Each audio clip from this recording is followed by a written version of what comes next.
రంగారెడ్డి జిల్లా రాజేంద్రనగర్లోని మణికంఠ అయ్యప్ప దేవాలయాన్ని సినీ నటుడు మురళీమోహన్ సందర్శించారు. ఇందులో భాగంగా మణికంఠ అయ్యప్ప దేవాలయ విగ్రహ ప్రతిష్ఠ కార్యక్రమంలో పాల్గొన్నారు. ఎంతో పవిత్రమైన మణికంఠ అయ్యప్ప విగ్రహ ప్రతిష్ఠకు రావడం సంతోషంగా ఉందన్నారు. ఇక ఆర్ఆర్ఆర్కి ఆస్కార్ రావడంపై ఆయన సంతోషం వ్యక్తం చేశారు. ఇది 2 రాష్ట్రాలకు కాకుండా దేశానికే గర్వకారణమన్నారు.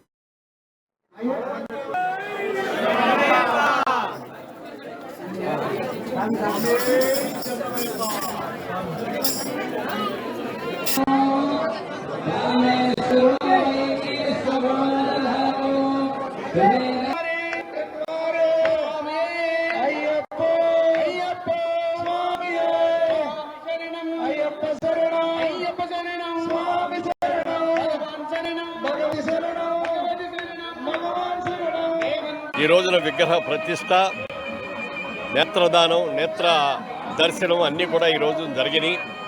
అయ్యప్ప స్వామి అంటే అందరికీ కూడా ఆపద మొక్కులు వాడు, అనాథ రక్షకుడు, అన్నదాన ప్రభు అయినటువంటి అయ్యప్ప స్వామిని మనసారా దండం పెట్టుకుంటే ఏ పనులన్నీ కూడా, అన్ని పనులు కూడా చక్కగా జరుగుతాయి. గత 35 సంవత్సరాలుగా మేము ప్రతి సంవత్సరం కూడా శబరిమలకి వెళ్ళి అక్కడ గొప్పగా అన్నదానం చేసి మనస్ఫూర్తిగా దండం పెట్టుకొని వస్తున్నాం. మాకే ఎన్నో అనుభవాలు ఉన్నాయి. ఎప్పుడు ఏ సమస్య వచ్చినా కూడా దేవుడికి దండం పెట్టుకుంటే అన్నీ కూడా సక్రమంగా జరిగిపోయాయి. అలాంటిది రాజేంద్రలో ప్రశాంతమైన వాతావరణంలో అద్భుతంగా నిర్మించారు.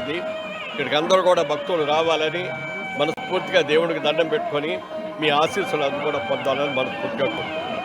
అలాగే ఈ రోజున విగ్రహ ప్రతిష్ట, నేత్రదానం, నేత్ర దర్శనం అన్నీ కూడా ఈరోజు జరిగినాయి.